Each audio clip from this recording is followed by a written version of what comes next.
Welcome to the Downtown, brought to you by Arlington Media. I am Daryl Fitz Jr., and across the internet from me is... I am Roddy John. On today's show, we talk with WWE legend and professional wrestling manager, the Mouth of the South, Jimmy Hart, about the Wrestlemania kickoff tomorrow at AT&T Stadium, what fans can expect at Wrestlemania in Arlington in April. We also speak with Johnathon and Mark from Heavy Drop in Pantego about their new powerlifting and heavy man gym, along with them teaming with Lift for 22. And finally, we speak with Diana Saleh about what she's been up to since the city council elections and what the future holds for her. Now, this is huge. We talked to a professional.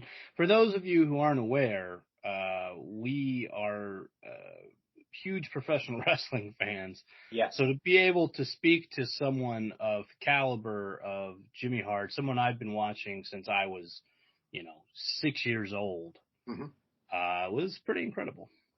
He's a Hall of Famer, not only with WWE, but there's other wrestling entities that he is part of their Hall of Fame. He also, his lineage of music goes all the way back to the 60s. This man is a legend on many realms, and it was an absolute pleasure and honor on our end to talk to him. It's a very short interview, but it's worth it for us. It was 100% worth it for us. Very cool. Definitely. It was Zoom, but that's cool. Again, super cool that we've been able to, do a podcast, and now we've gotten to interview someone that, I never thought I'd be able to have a conversation with Jimmy Hart. You know what I'm saying? Never. Not even once.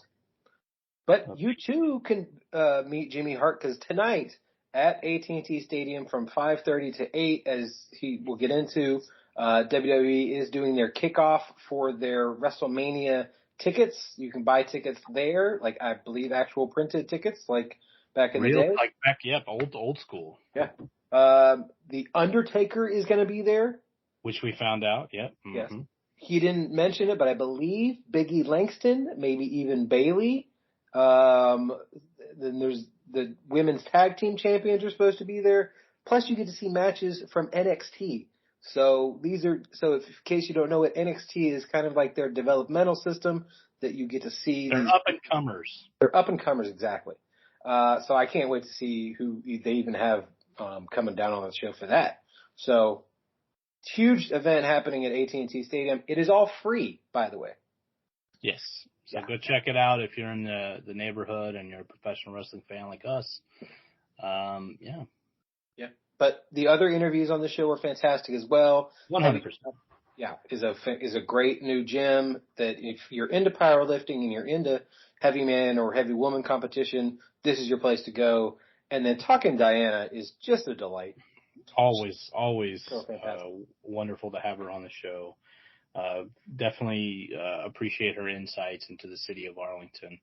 And apparently there's a new place to go if you are looking for people with those big muscles and know how to use them. Mm-hmm.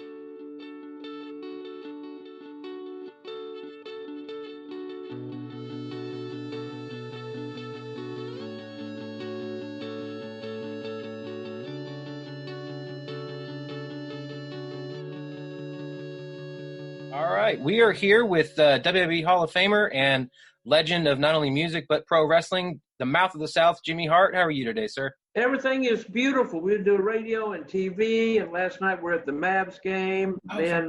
Bailey doing publicity, so everything is wonderful. Right. Awesome. Yeah, you'll be at AT&T Stadium tomorrow with the ticket party that they're going to have out there. That should be a lot of fun. Yeah, 5:30 tomorrow, AT&T Stadium. It's going to be unbelievable. We got wrestling matches with NXT, superstars from NXT. Then we're going to have autograph sessions, of course, but the big surprise, which I'm going to let you know about, live and in person, is going to be The Undertaker. It's going to be there. Oh, that is huge. We are That's lifelong. what I said. Whoa. Yeah, we are lifelong wrestling fans, so this is a genuine pleasure to talk to you. And the fact that we could potentially meet The Undertaker tomorrow, that's even bigger. We saw him at the Cowboy game on Sunday, so that was even better. Did y'all win or lose? We did not win. So. Oh no. Yeah. Uh-oh. Well, they have. That's why they I guess that's why they call him the Undertaker. I mean, they haven't beat the Broncos since the mid '90s, so it's a tradition. Oh my gosh! Yeah. Well, that's good, but everything's looking great, man. We're looking forward to WrestleMania 38. That's right. It's going to be at the AT&T Stadium, of course. It's like I said before. It's 2 big days, April the 2nd and April the 3rd. Mm-hmm. It's just we're very excited about it. It's going to be bigger than ever this year. 2 big days. I know. We were there at the last one, which is WrestleMania 32. They fit over 100,000 people. So 2 days of over 100,000 people. That's 250,000 people watching WrestleMania. That's huge. That's going to be a heck of breaking a really big record. Mm-hmm. Each year, of course, we try to top and have a bigger and better WrestleMania. And so it's been so great to have this ride. I was on WrestleMania 1. Oh, yes. At Madison Square Garden. I had King Kong Bundy in a match, changed jackets, came back out with Greg the Hammer Valentine. And so a lot of people can't say they were part of that. So can you believe I pinch myself every day and go, oh, my God, did I really get paid for doing this for almost 38 years? Right. Well, so like you mentioned, you were at WrestleMania 1 and now we're at 38. For people who have never been to WrestleMania, we've been to plenty ourselves.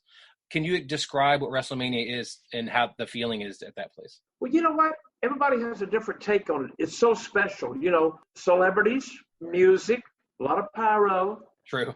A lot of great matches that you're going to see. And it seems like our superstars get better every year. They're so athletic right now. And when you see Roman Reigns and of course I'm a little partial, but I always love some of the different superstars that we've had. I have all my favorites, like Paul Heyman, of course. Yeah. He's the advocate for Roman Reigns. The Usos, one of my favorite tag teams. Mm-hmm. Seth Rollins, Seth is so good in the ring. Interviews great, but now he's so colorful. Every week when he comes out, he has a different jacket on, And of course the ladies, Bianca Belair and Sasha Banks, and it looks like Bayley's going to be able to get back pretty soon. She had an injury about 4 or 5 months ago, and I was with her last night at the Mavs game, which they won. Right. Maybe Jimmy Hart should have been at the Cowboys game, but it's hard to explain how unbelievable it really is, and you can just look at everybody's faces while you're there, and they're just grinning from ear to ear. And like I said, you have a lot of legends always each year at WrestleMania, which a lot of people grew up on us. And then you have the up and coming young superstars too. So, you've been a part of a lot of WrestleMania moments yourself. Do you have a personal favorite moment? Well, WrestleMania 1 was so important because it hadn't been successful. I wouldn't be sitting here talking to you guys now, But WrestleMania 3 was very special for me because I was able to have 3 matches on there. The Hart Foundation against the Bulldogs, changed jackets, came back, went out with Honky Tonk Man, the greatest Intercontinental Champion of all time, against Cadillac. Snake Roberts and Alice Cooper, and then came back, changed jackets again, and came back with Adrian Adonis, who I managed against Roddy Piper. Wow. Yeah, I mean, so you rode out in the pink Cadillac at WrestleMania 3, which actually was driven by also WWE Hall of Famer DDP. In Toronto. And guess who was driving the Cadillac? Diamond Dallas Page. Mm-hmm. Right, yeah. Mm-hmm. That was actually his Cadillac. That's always a fun story to think about. Well, I think he borrowed that. I think he told everybody, my lips are sealed. It's my Cadillac, but I think he got that from a rental relic. Okay, do what you got to do. Now, you've had an illustrious career filled with so many amazing moments. Do you have a favorite moment in your career that happened in the DFW area? Wow. You know what? I think at WrestleMania 1, why that was so special and my favorite is not so much of what I was really doing at the time, but I just came from Memphis, Tennessee. I was just brought up there 2 months before WrestleMania. Didn't know if it was going to be successful or not. I had a pretty good little career going on down in Memphis, Tennessee with Jerry the King Lawler for 6 years and Andy Kaufman and all the stars down there. But I took that step. I took that chance, not knowing if it was going to last one WrestleMania or 38 WrestleManias, But thank goodness. Praise the Lord for Vince. It clicked. And like I said, we're still going strong, almost 38 years later. Right. Like you said, there's so many great people. All the Undertaker's appearances have been great, Sure. I've always been a big fan of Mark the Undertaker. But I have, of course, being with Hulk all these years, those have always been special. And I think what's special for me, because it really changed everything, was really being with the Undertaker. Listen to me. The Ultimate Warrior. because back then, everything that we did really went on percentages of the houses, our crowds. What we drew is what we really made. And when Hulk had the belt, buddy, or I shouldn't say belt, you're not supposed to say belt. So when Hulk had the championship, he sold out the houses, and we all made more money. Warrior was great. I love the Warrior because we did a lot of stuff with him, but the houses wasn't as packed as when Hulk was there. We made a little less money for guys like us on the card, So I guess I'll always be partial to Hulk for making us a living. Hey, I understand it. So if, people want to find out more about WrestleMania and get tickets, how do you know how they can do so? I mean, besides tomorrow at the... Well, first of all, let me tell you a couple of big scoops, okay? Number one, of course, WrestleMania is going to be, like I said, on April the 2nd, 3rd. Mm-hmm.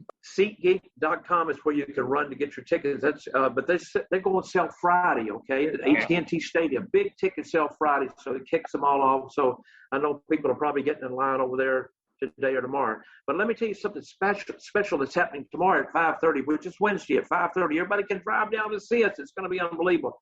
We're going to be at AT&T Stadium. You're able to come in. You're going to be able to see some great NXT talent, some great NXT matches, and you're going to be able to get some autographs. But our special guest tomorrow is going to be The Undertaker. Mm-hmm. It's huge. Can you believe that? Undertaker's going to be live and in person tomorrow at AT&T Stadium, and that's going to be our pre-WrestleMania party, really. Tickets, getting everybody for all the going on for Friday for our ticket sales and everything. So you got to come down tomorrow for the pre-party. Okay. And like I said, see The Undertaker live and in living color. You're going to see NXT matches, and Jimmy Hart will be there too. Yeah. And plus, we're going to be doing a lot of autographs and everything. That takes place at 5:30 on Wednesday at AT&T Stadium.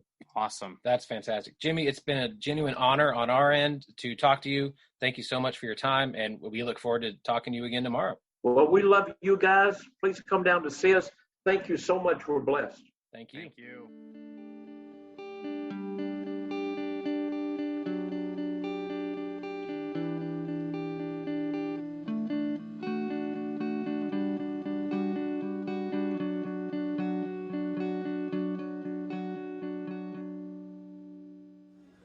All right, I am here with Johnathon and Mark with Heavy Drop Gym. How are y'all today?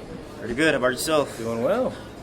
You just got done with the workout. You're a little sweaty, which is nice. Yes, sir. Yeah.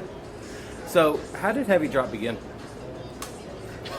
It was an accident.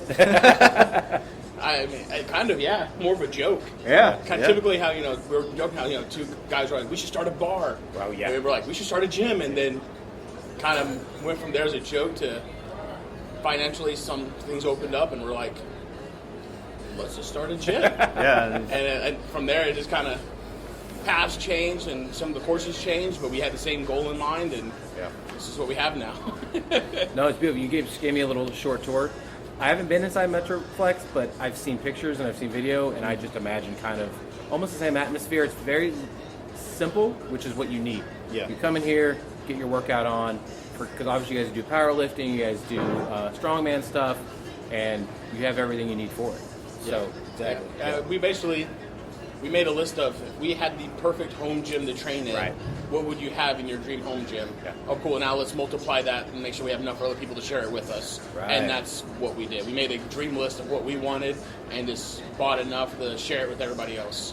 Yeah, I happen to acquire enough equipment at my house that my home gym, it's not bad. Obviously, it looks nothing like what you guys have, but I just imagine a home gym like this, like you said, much bigger. And you have 2 doors in the back, which you guys, I guess, will open sometimes. Probably more in the summertime. Well, we actually open it typically when it's 85 degrees or below. Okay. And we haven't been here for winter, so we'll see what the temperature drop cutoff for that is. Yeah. We looked into a space with AC and heater. The landlord actually, we're looking at a warehouse space, and because of parking of the gym, he offered us this space for the same space price as his warehouse. Oh, wow. So we got lucky with that, and it happens to have AC and heat, and so we kind of take advantage of it. When it's warm out, throw the AC on. When it's cold, we'll definitely have the heater. It makes a huge difference on morale. Oh, yeah. No, so we've had people walk in and, you have AC? It's 100 degrees out, and it's only 80. I was like, we keep it at 80. Yeah. They're like, but it's not 100 degrees, and sign up on the spot. Mm-hmm. Yeah. Without the tour, they sign up. I'm like, I'll do this all day long. Right. Exactly. I don't think people realize when they're in their gym and they're sweating, they don't notice it until you actually walk into the AC and it's like that refreshing, and you're like, oh God, yes. Yeah. When people feel that, they're like, yeah, I need to sign up now. That's how it is at my house. When I actually enjoy the 100 degrees, just because you get that extra sweat and you feel that extraness. But like you said, as soon as you walk into that house, it's like walking in a cooler. I said we were looking. Our first couple places we looked into, and we felt in a lot of locations, for a lot of reasons, didn't happen. Right. All of them were warehouse, bay doors, some fans was the best we were going to do. And then I said we happened to luck into it. We're like, we're not going to run the AC, and we didn't for the longest time. And then one day it was supposed to be like 100 and like real fill of 112. I was like, let's see how this works. Turned it on, and he came in. He's like, this is what we're doing from now on. Yeah. I think I was working out in the strongman room, and it was just like hot. Like it was like there's a hot, and then there's like it's overbearingly hot. It was one of those type of hots. And I walked in the other room. I was like, oh wow, okay, yeah, we need this. Like huge difference. So how did the name Heavy Drop come from? Actually, it was me. I hired Johnny to be my coach when I first got into the gym because I had no idea what I was doing. Right. And then I was like, I'm going to strongman. Everybody has their little gimmick name, whatever. And I was in the airborne, and so big guys in the airborne are called heavy drops. It's a little making fun of them.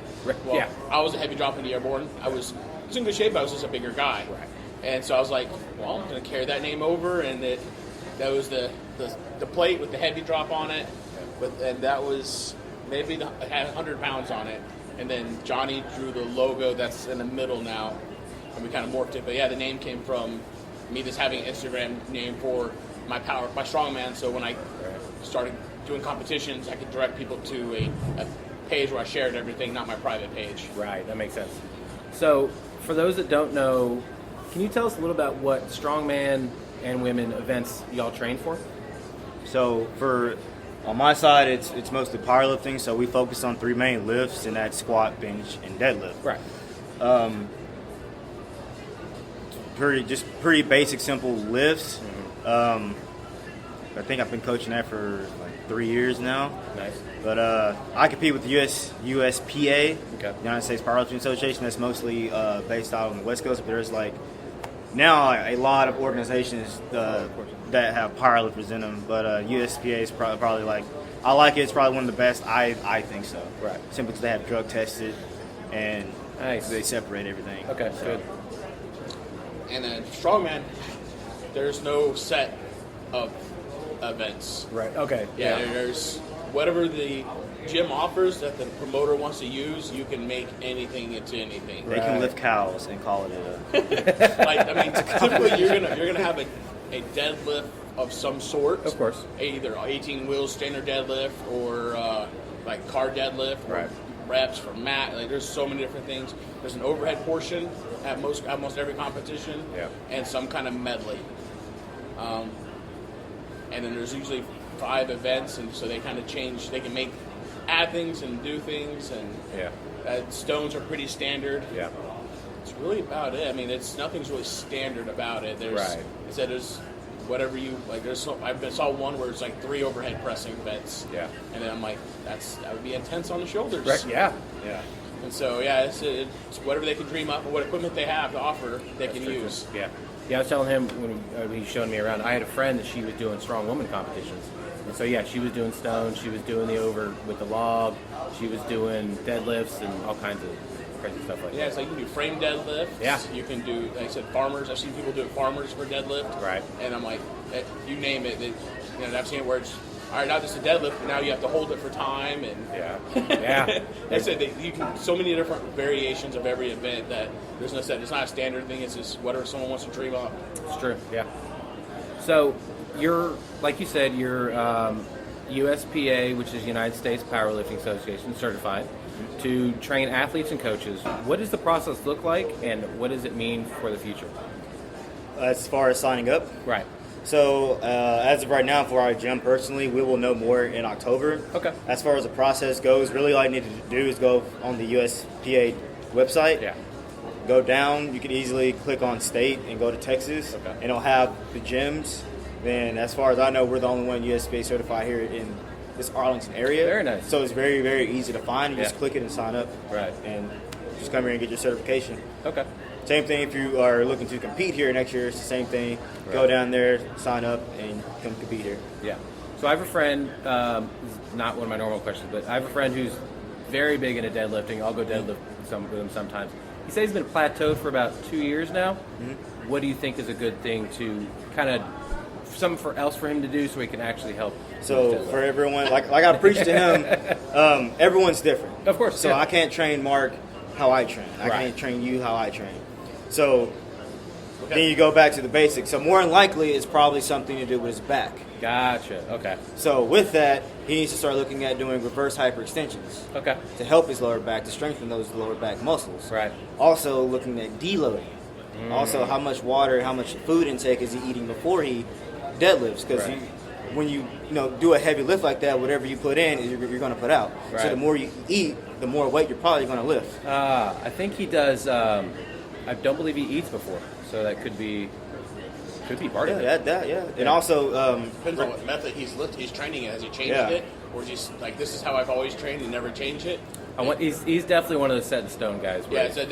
Changing your training style, your regiment, your technique, like conjugate versus this straight pull. There's a whole thing. When I first trained, I kind of laughed. It's a very loaded question. Oh, right. When I first trained him, no pun intended. People, when I first started training Mark, people were asking how, because he was getting strong, really, really fast. But I also was training him really, really, really hard with different method styles. Right. So on top of doing the conjugate method, him working his central nervous system, getting used to the heavy weight and everything like that, I'm also doing it like Marine Corps style, Army style. He's wearing a hoodie. He's sweating. He's drenched in sweat. Like he would walk and like sweat would ooze out of his shoe. There would be footprints across Metroflex Arlington where I walked and just be my footprint. Right. Because the sweat coming out of my feet. It was bad. Like I was just raining sweat. But we spent 2 hours a day, 6 days a week training.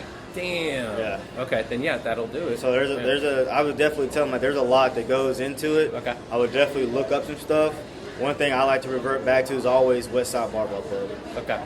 Out of everybody that I've listened to and everything, definitely I would go back and listen to Louis.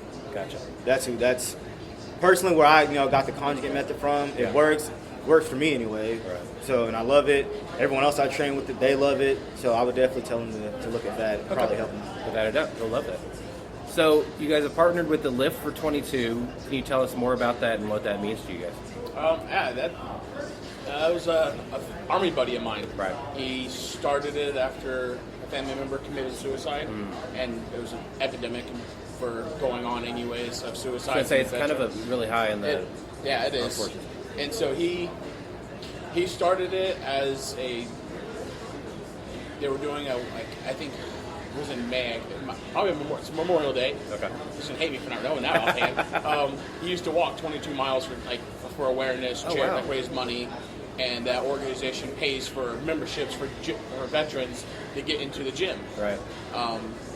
It used to they would people would write in, hey, can you pay for my membership? And they were paying, not getting a lot of results out of it. So they try to change it where people who message, hey, there's this veteran, he's doing a great job. They'll start following him if he sees him being there consistently, working, and being on a regular basis. Then he kind of tries to help pay. That's awesome. I know he paid for my year at Metroflex for this current year.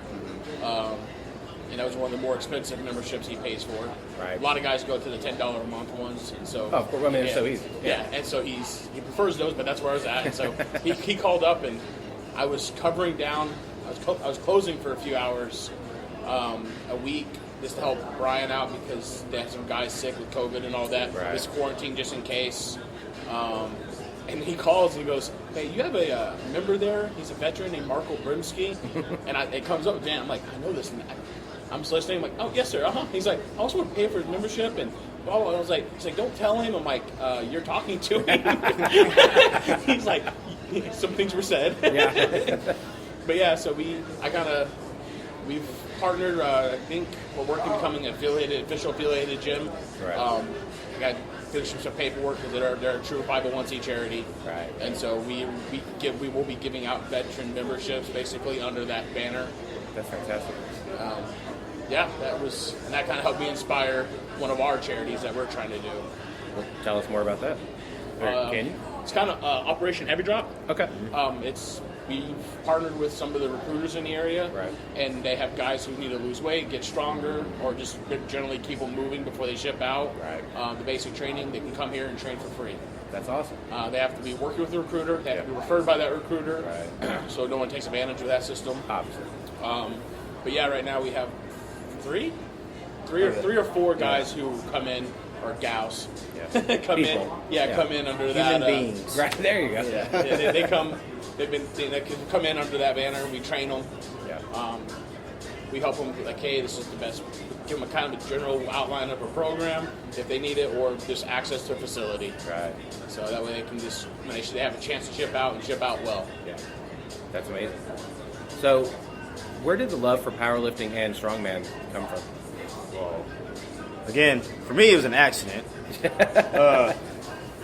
I always liked working out. Did it literally my whole Marine Corps career. Right. Never knew what the hell powerlifting really was. Right. I did it in high school, but I didn't know how serious, it actually was until after I got out the Marine Corps. Right. One of my buddies, Alan Chavez, he's a now LA sheriff. He told me I should. Yeah. I was terrified to do it because of my lower back. And lo and behold, I was actually, good at it. I was like, oh, wow, this is pretty fun. So I continued with it, and then I met a couple people in the powerlifting community. They're like, you should definitely get your coaching certification. Right. And I did that, and I don't know, now I'm number one. I have all the Texas records and everything. Right, yeah. Looking to break the bench world record here in November, and a couple other records here in November as well. Right. So yeah, powerlifting was an accident. Obviously, it's worked out well for you. Yeah, it did.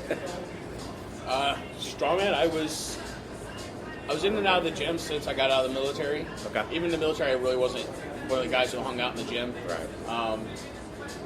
But I was in college. I go to the gym. First thing I'd cut was a gym. Right. Things get crazy time-wise. I just cut the gym out. And about beginning of June, during COVID, I looked in the mirror and I weighed myself. I was 309 pounds. That's the heaviest I've ever been in my life at the time. And I was just like, this is pathetic. What happened to you? And so I went up, signed up for the gym, and I was like, okay, for me to stay active, I need to find a goal. Right. Not just lose weight, because I know myself well enough to go, Everybody if I'm says there that. to just lose weight, it'll taper off. Yeah. So I went in, I was like, okay, I like competitions, I like all this stuff. Strongman kind of fit the bill of what I wanted. I signed up for a competition. I was like, okay, well, I signed up, I have to train. Yeah. And so that's kind of how that happens. Okay. So, yeah, it was just one of those things. I needed to put that carrot in front of me, and I wanted something that was competitive, that I was used to in the military, where it's, guy against guy, running, doing something, who can be better. And so, I wanted something more than just 3 basic lifts. Four records. Yeah. So, No big deal. Yeah. Yeah. So, but yeah, that's kind of what motivated me to get into strongman and start pursuing that. Right. And I think it helps a lot of people having, a goal to do besides, waking up every day doing a regular 9 to 5. Yeah. 'Cause I can't tell you how many people who they want to, do something like strongman or powerlifting so bad just so they can have something else in life to look forward to besides, a paycheck on the 1st and 15th. That grind and that, just going to work, come home. I tell a lot of people, it's exciting to go compete somewhere. You're like, not even, if you win first or even get last, it's just the going and doing it is the exciting part. Like, Right. You can stay make it for fun and do local competitions in a novice or beginner classes and still lift and have a good time lifting, have fun competing. Right. It is a blast. It's different. You don't have to take it to the super competitive level that he's at, and I'm trying to get there. Right. Like I said, this Saturday is a big competition. Pro card is going to be offered in the class I signed up for. Okay. But I said it's a really grueling training plan to get there. That's not made for everybody, because it's putting several hundred pounds on your back and walking. Yeah. Most people are like, I'm good, thanks. I don't want to train for that. Why would you do that? It's just like, it's because I want to. Right. I want to get there. And to get there, that is the step. It's very thrilling and story I'm looking for. Like, you feel a sense of accomplishment when you do it. Right, exactly. So my first one I kind of signed up for. And I said, I was on Strongman Comp. I was like, cool, it's local. I'll sign up. Platinum. What does that mean? I don't know. I'll figure it out later. Signed it up. Turns out the Platinum was a Arnold Classic qualifier. Oh, wow. So almost everybody I was competing against had already won spots for nationals. Yeah. They're already top level athletes. Here's me, my first meet, going, all right, well, we're going to see how this goes. One of those fake it till you make it kind Yeah. And even though you can't really fake that. I zeroed out a couple events. I didn't have any equipment to train with because at the time I didn't have any of the real strongman stuff. The stuff I did, I actually did pretty well. Right. I was in, I think, top 5 for the first 3 events, and then after that, I fell down to 8 out of 10. But Still. I was like, okay, the equipment I could train with, I did really well. Right. Didn't, it showed. And that's one of the big reasons why we want to open our own gym, because it's like, again, going back to, all right, what do I need to get first place at competitions? Yeah. All right, I know I need to do this, this, and this. All right, this place doesn't have it. Okay, I'm going to put this in my gym. Yeah. And then it's like talk to other athletes, like what do you need to be successful? So we can put that in our gym so you can be successful as well. Right. So we're not just looking at me and Mark. It's like it's for everybody. It's like, you want to be a strong man, tell me what you have in your competition so I can put it in the gym for you so you can actually be great at it. Yeah, because after that, we went back to our gym, and I was like, okay, I need to start buying more equipment. Yeah. And the gym, there wasn't room for a lot of it. And I was like, transporting it back and forth was tiring. Oh, yeah. And I was just like, okay, we need to figure something else out. And that's when we were like, we already in talks of opening a gym, already had the financing done by that point. But we're like, it's definitely time to do it. Because if I'd stayed there, I would have gotten stronger. Right. But training for my actual equipment would have been a lot more difficult. Right. Just because the gym wasn't made for that sport. Oh, of course not. And so when you're not made for that sport, you're working around it. Yep. It's just more difficult. And I was like, I want a place where I know it's made for me. Yeah, that makes sense. And that's the other thing is like, so as much of it is an individual sport, you're still a team. Like the people you train with are your team. They're there, not, I guess, show day, game day, for your meet day. But, like, it's still up to you to do it, even though they're there to encourage you. Oh, which is always So great. we have 3 athletes that we sponsor, and we at least try to get someone from the team to go there just for encouragement. Everyone here mostly wears heavy drop T-shirts. Yeah. Like they'll know they're part of the team. They'll have a shirt on, or they'll even have the powerlifting onesie on or a hoodie on. Yeah. So everyone here, I would say, is essentially a team. That's awesome. Powerlifting and strongman, it's just one. It's heavy drop. Right. And I can't speak for the powerlifting world. I've never competed in it. Very good. Strongman, though, found out, even though I was outside of my element, should not have been at that contest. Everybody there encouraged me, helped me, hey, I've never done sandbags. What's a good technique? Right. I'll show you. Let's do some couple little things. End up helping a little bit. Yeah. Still I've tried messing with sandbags. They're a pain in the ass. They're way too. Yeah. He told me to pick one up one day, and I was like, "No, I'm strong, but I don't." Right, because I don't feel like doing all it's that in right a bag, now. but it's always moving, and you're trying to pick it up and put it over something. But it was a great community. I've made a couple friends that there's 2 I still in contact with. Yeah. They're not local. I wish they were. Right. I definitely would have them on the team. They're both top level athletes.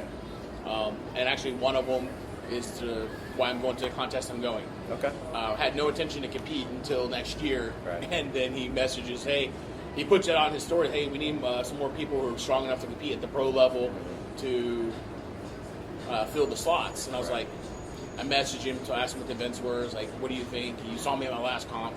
You've seen my training. He's like, I think you're there. I think you're ready. I talked to my coach, talked to Johnny, and everybody's like, yeah, you should do it. And so I signed up because he basically said, put it out there. He tagged me on it, and I was like, all right, I'll do it. Right. And so it was just that invite. It was like, yeah, all right. It made me feel like I want to go. Right. And now I want to beat him. But he has the competitive edge on me from his previous career. Ah. He was a pro football player before this. So. Oh, okay then. Yeah. You're in the military. Yeah. All right. The other guy, he lives. His wife's still in the Army. He got out, and he's a beast. Right. I'm just like, I don't know if I ever want to compete against that guy again. But I definitely, after this contest, I'm reevaluating everything to get to where he's at. Yeah. I'm like, okay, I know what I need to do.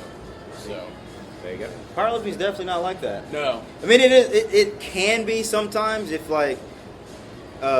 people know each other a little bit. Well, So, I mean, so what I've especially learned, in the bigger circuits yeah, like that. what I've learned going through different meets is that people will recognize me from social media. Right. So yeah, then we'll start talking and we'll give each other advice and everything like that. Yeah. But other than that, it's like kind of, people giving you the cold shoulder, like, no, if you. Yeah. You open up with a bigger squat than me, and you're like, all right, bro, chill out. Yeah. Like, 'cause I'm a very calm lifter as it is. Like, I'm the type to go up there and I'm all like, yeah, I'm like, all right, do my lift. And everyone's like, you're all mad.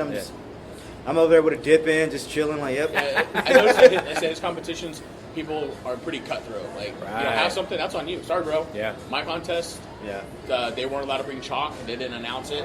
But they're like, hey, we didn't bring chalk. Anybody has chalk, anybody can use. I had some chalk, some other guys had chalk. Before you know it, there's like 6 blocks of chalk sitting there for the athletes. And it's just like, well, hopefully they don't mind chalk because there's chalk everywhere now. Yeah, right.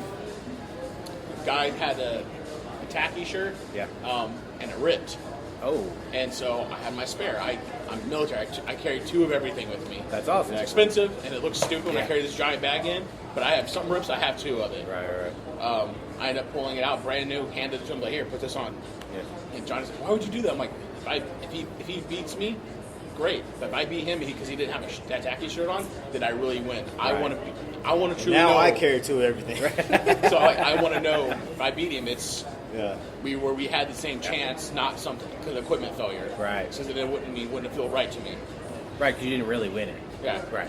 And so, I was like, yeah, here you go. Anything else you need? Make sure everybody had chalk. I was like, no, let's make this fun. I'm having a blast. I didn't care if I came in last. I just wanted to compete. Right. This one, I want to do better than what I did, but we'll see. You never know what connections you're going to make when you do that. That's also true, yeah. Yeah, there's some big guys I'm going against. Right. So we'll see how it goes. I'm excited. Okay. I think I have a fair chance of doing something decent. Yeah. So we have a segment on the show called Tournament of Toppings. We're trying to find the best pizza place in Arlington. Do you guys have a favorite pizza place? Ooh, in Arlington? Yeah. Where do you guys live in Arlington? Or? Yeah. Okay. I do. Just trying to think. Like a pizzeria or a place that serves pizza, like an Italian restaurant. Doesn't matter. Either way, yeah. As long as it's not like Domino's Pizza. No. No. So, I'm very biased to this other place. Been going there since forever. Okay. My wife's been going there since they opened, when she was a kid. Yeah. It's called Moni's. Oh, yeah, Moni's. Yeah. Very popular. They have great pizza. They have great Italian food. Yeah. Good pizza. And BYOB. Huh? And BYOB. Mm-hmm. Yeah. Yep. And then the other place I like, their atmosphere is good. The decoration, all that's military. It's very awesome. It's right over here. It's technically Pantego. Oh, Saljo's. Yeah. Saljo's, and I like their cheese pizza. Right. The other toppings are okay. Right. I think Moni's do better on that, but for some reason, their cheese pizza, just a plain cheese pizza, to me is just a little bit better. Yeah. Sorry, Mama, if you hear this. No, Saljo's is great. It's funny because the outside just looks like a regular strip, and you go inside, you're like, holy shit. Like the bar looks like an Old West bar, and then he even told us that all that stuff was all donated to him. Yeah. Like he didn't ask for any of it. People started handing bringing it over it to in. him. Yeah, he's got old military guns on the wall. He's got shields and swords, and it's a amazing. lot of SEAL team and Special Forces team photos on the walls and patches. It's just a great atmosphere. It is. So I like going there for their pizza. Although the food is okay, they're definitely a pizza place to me. Of course, yeah. Moni's is an Italian restaurant that has pizza. Yes. But I think they both have good. That's my opinion. Yeah. No. I'm a burger guy. Okay. Yeah. Well, what's your favorite burger place? Probably, what's that place called? You know exactly what I'm talking about. Over here? Yeah. Original Chop House? Yeah. Oh, yeah. That place Chop is, House. oh my Lord. Yep. Like, I've never ate a burger so fast. I'm already a fast eater, but I was like, yeah, this is a good ass burger. Yeah. It was bomb. I'm glad they finally found another home because they kind of bounced around. Well, they sold it too, and that's what happened. That's true too. Because when it was up north, up on the top of the hill. Yeah. And then when he sold it, they moved it to the bottom by David's Barbecue. Right. And then he bought it back and put it over here. Right, off Little's. Yeah, and that's actually Little's. I drive past it every day because I live right off of that area. Oh yeah, I'm off Old Pleasant Ridge and Park Springs, Green Oak. Okay, I'm Pleasant Ridge and Bowen. Okay, then yeah, we're not too far from each other. Or Park Springs or Bowen, whatever it is. Yeah, yeah. Nice. Yeah, right. So other side of 20. Yeah. Yeah. Me too. And I drive past there every day coming in. I'm just like, yeah, it's hard not to stop by. Yeah, it's true. Yeah, like, I remember the first, you took me there for some reason. you said you wanted a burger place, and we went somewhere and it was closed because of COVID or whatever. Oh, okay. It was drive-through only. We're like, no, we want to sit down. I was like, I know a place. Let's drive to it. Yeah. Because we were going to Metro, so it was a drive. And he's like, where are we going? In the neighborhood. What the hell are we doing? I'm like, trust me, you'll enjoy the food. Yeah. I was like, all right, you get there. And he's like, just devours food. I'm like, you want to have the meeting yet? Oh, yeah, we're supposed to do that, aren't we? I'm already done. All right, let's go work out. Yeah. So if people want to find you guys online and social media and check you guys out, where can they do so? At Heavy Drop. Heavy Drop Gym's our tag for everything. Okay. Facebook, Instagram's all Heavy Drop Gym. Our website's heavydropgym.com. Right. Pretty simple. Yeah. Stop going to my page. Go to Heavy Drop page. If you go to heavydropgym.com, there's a link for everything as well. Right. Yeah. And like I said, we have our Instagram, our Facebook. YouTube. Yeah, we have a YouTube as well. It's Heavy Drop Gym. Okay. We have a video podcast. We go up on Fridays. Very cool. And then our workout videos and gym videos, us shooting and having fun around the gym and stuff comes up on Mondays. That's awesome. So, yeah. Okay. Check all that out. Well, guys, thank you so much, and good luck this weekend with your competition. Thank you. And then good luck with your, is that November? Yes, sir. Okay. Well, good luck. Another number one in Yeah, Texas. hopefully. Yeah. Knock on wood. I don't want to jinx myself. This back is getting old. Hey, get it in now before you Yeah. before you can.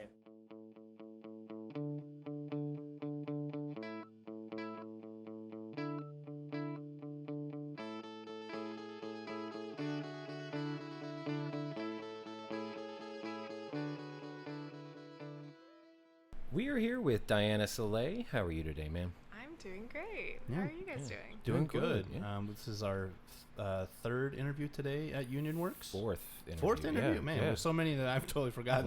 Live from Union Works. That's right. I forgot to do it for Durrett. People came in. That's right. Ooh, and that was a fun interview too. How did I forget that? I don't know. It was good.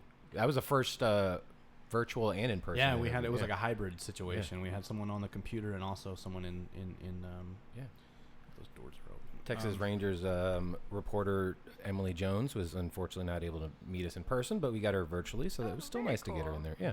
Yeah.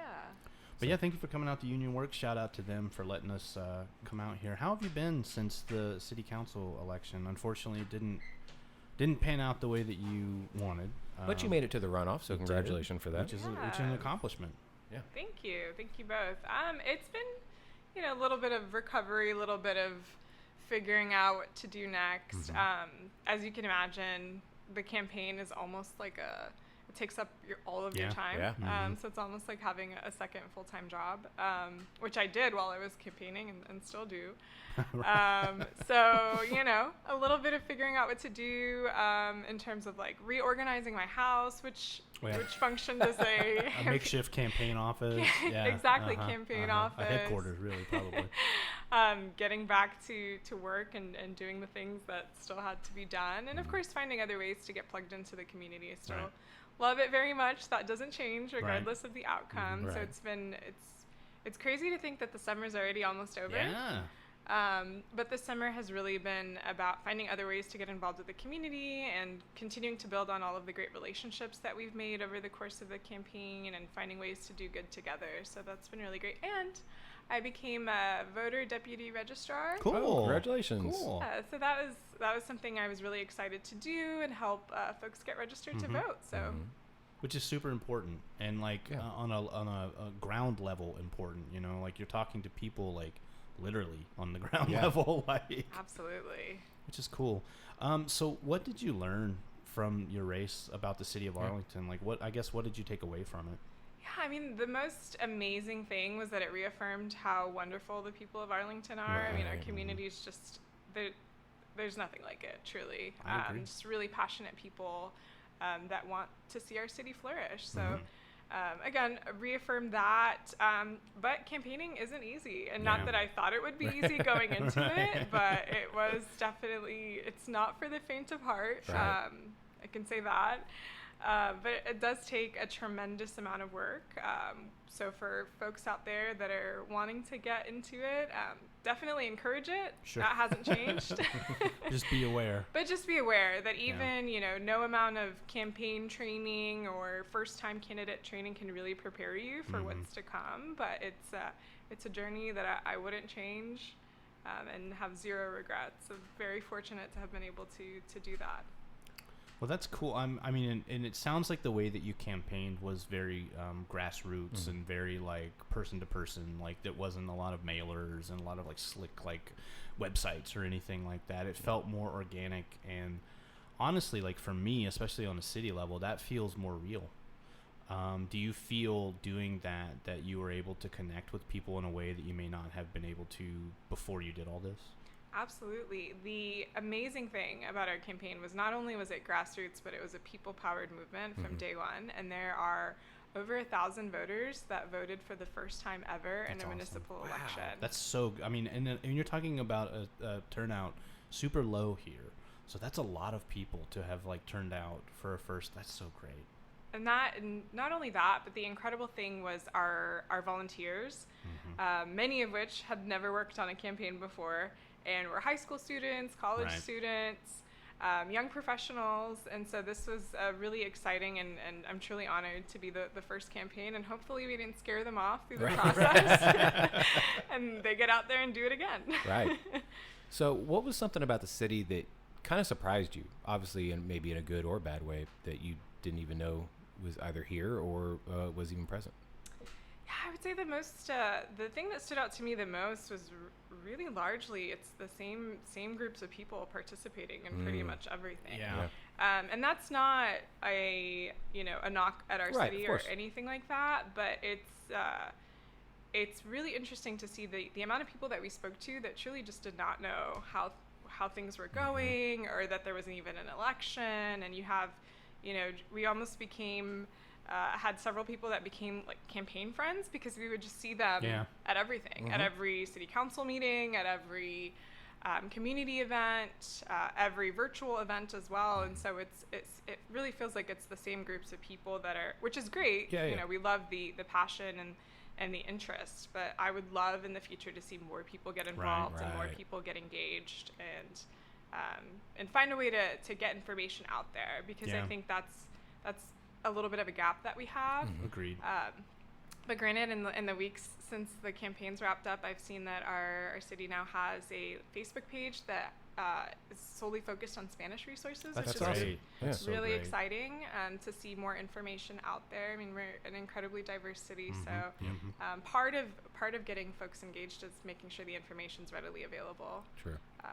And in an easy for them to understand way as well, right? Like if Spanish is your primary language, like it needs to be, that information should be relayed in that language as well.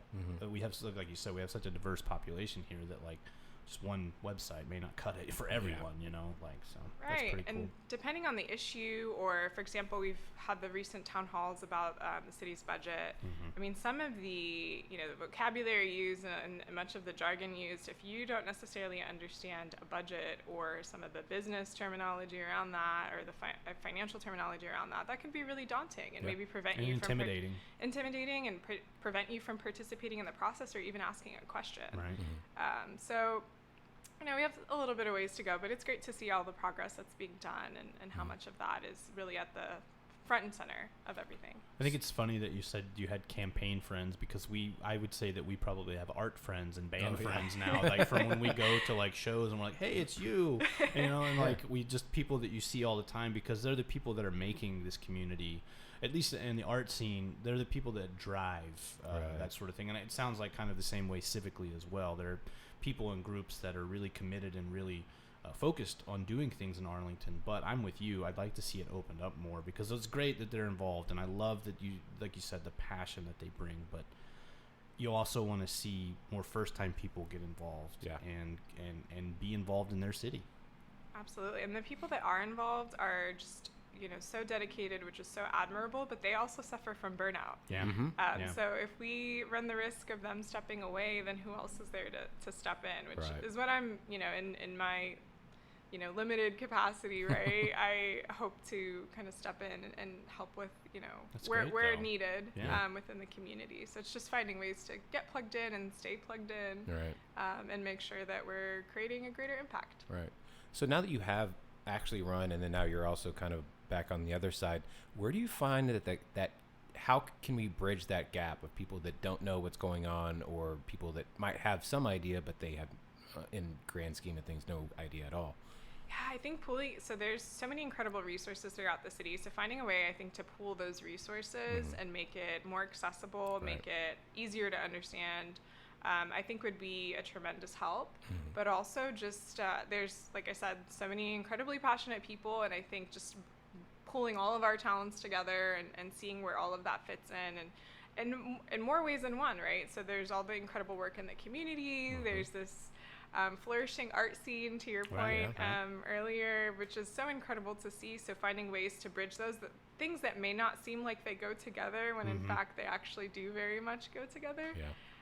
So finding ways to kind of bridge those gaps and collaborate, I think we're definitely stronger as a team than we are as individuals. Oh, without a doubt. Absolutely. Yeah. So do you have like a personal moment or a favorite moment from your campaign where you were running for it and you're like, I'm gonna remember this, like this is something that I'm always gonna remember?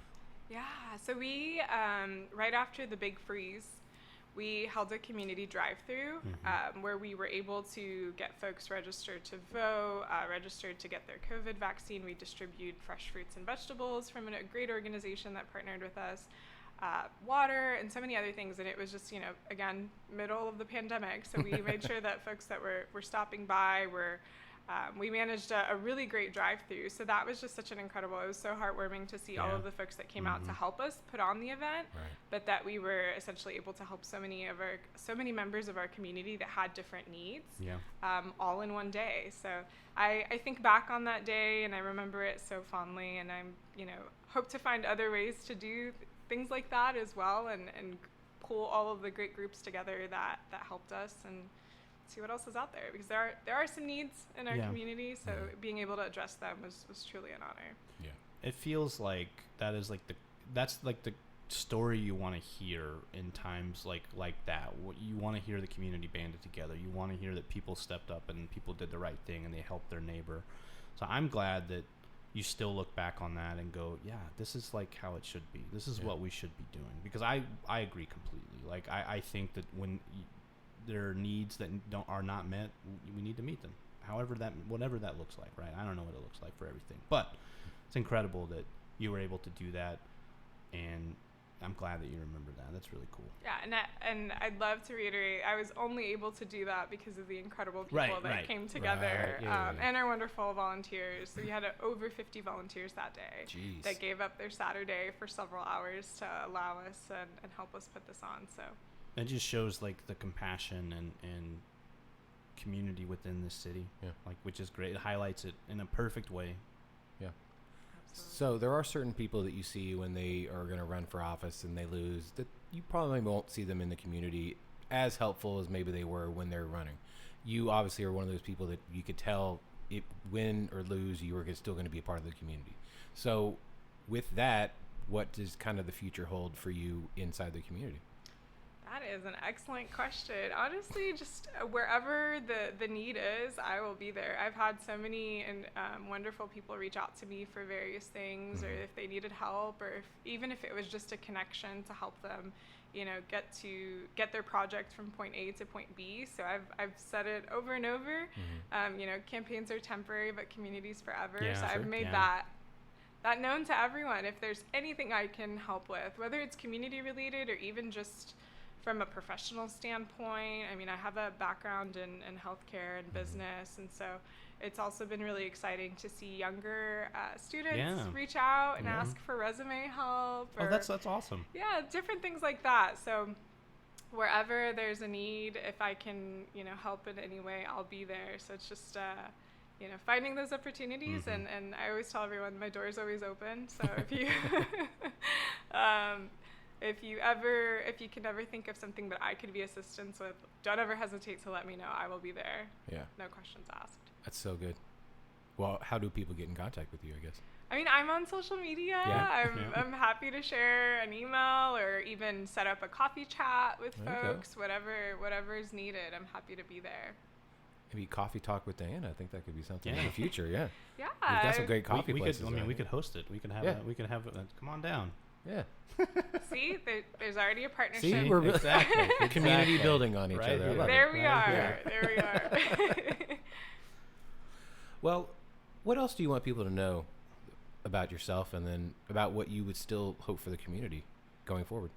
I would love for people to know that I am a very passionate individual, and so wherever they can think of, wherever I'm needed, I'm happy to be there. And I know I said that a little bit earlier, but there's truly nothing like the love of community. It's true. And that just because the outcome wasn't in my favor, I don't feel bitter about it. Right. Which a lot of people unfortunately not taking your do. ball and going home. Yeah. Like you're just you're still here for it. Like this is still your home. This is still when absolutely. And with that in mind, for Councilwoman Nikki Hunter, I wish her lots of success. Her success is the success of our community. Sure. So there's no hard feelings there whatsoever. It's not like the movies or you're not like plotting revenge. Right.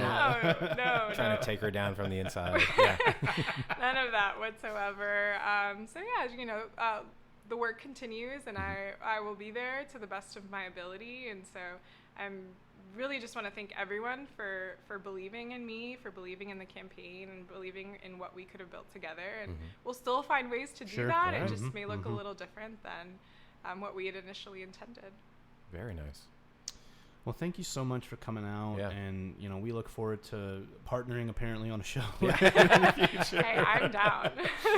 But great to see you again, and I'm sure that we will run into each other again, and I can't wait to see what you get up to. Thanks. Thank you again for having me on, and it's the third time for me. Third time, yeah. Like, two more, real quick, man. Like rapid fire. Closing in on that jacket real quick. It took Garrett 2 years. 2 years to do it. Like been less than that for you. You're almost more than halfway there. And this coffee thing comes to fruition, you're gonna have that jacket real quick. No problem. All right. Thank you so much. Thank you again.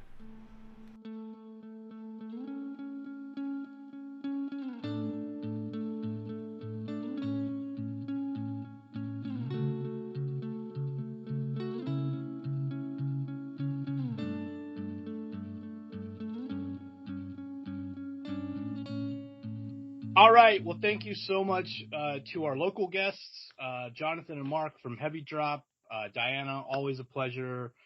Thank you also again to Jimmy Hart, a wonderful professional wrestling legend. An honor to get to talk to him and, find out more about Wrestlemania that's coming to Arlington. I mean, get your tickets now. They are, you can get them tonight at AT&T Stadium, or tickets go on sale early tomorrow and Friday. They go on sale nationwide and I believe worldwide. So get your tickets. It's a 2-night event. It's going to be amazing. I mean, I know I'll be there. I haven't missed the last 12 except for the one nobody could go to. So be there or be square. And if you're in town for WrestleMania weekend, there's all these great things going on. But if you're in town this weekend or this week, remember that every Monday is trivia night at Dr. Jekyll's. And every second and fourth Tuesday over at Create Arlington, they're doing their open mic and poetry nights. Every Wednesday at Jambo's Barbecue, you can catch UTA Jazz from 5:30 to 7:30. And then when you're done there, actually you might want to head out a little early, go on over to Division Brewing from 7 to 9. Every Wednesday is their trivia night. You can go to One Love Lounge. They host their Artist Love Night, which is their open mic night, every Thursday starting at 8 p.m. And then every first and third Friday, head on over to Inclusion Coffee for their open mic night. So when you're out doing all that stuff, like always, make sure to go out and eat local, drink local, and go rediscover your city. Tag us and send those pictures over to us on Facebook, Arlington Citizen Media, Twitter, ATX Citizen Media. Tag us on Instagram, Arlington Citizen Media, and send those pictures the old-fashioned way. Email arlingtoncitizenmedia@gmail.com. Also go to our website, www.arlingtoncitizenmedia.com. Don't forget to subscribe and give those 5-star reviews of the Downtown at Apple Music, Spotify, Google Podcasts, and also hit us on SoundCloud, iHeartRadio, and YouTube.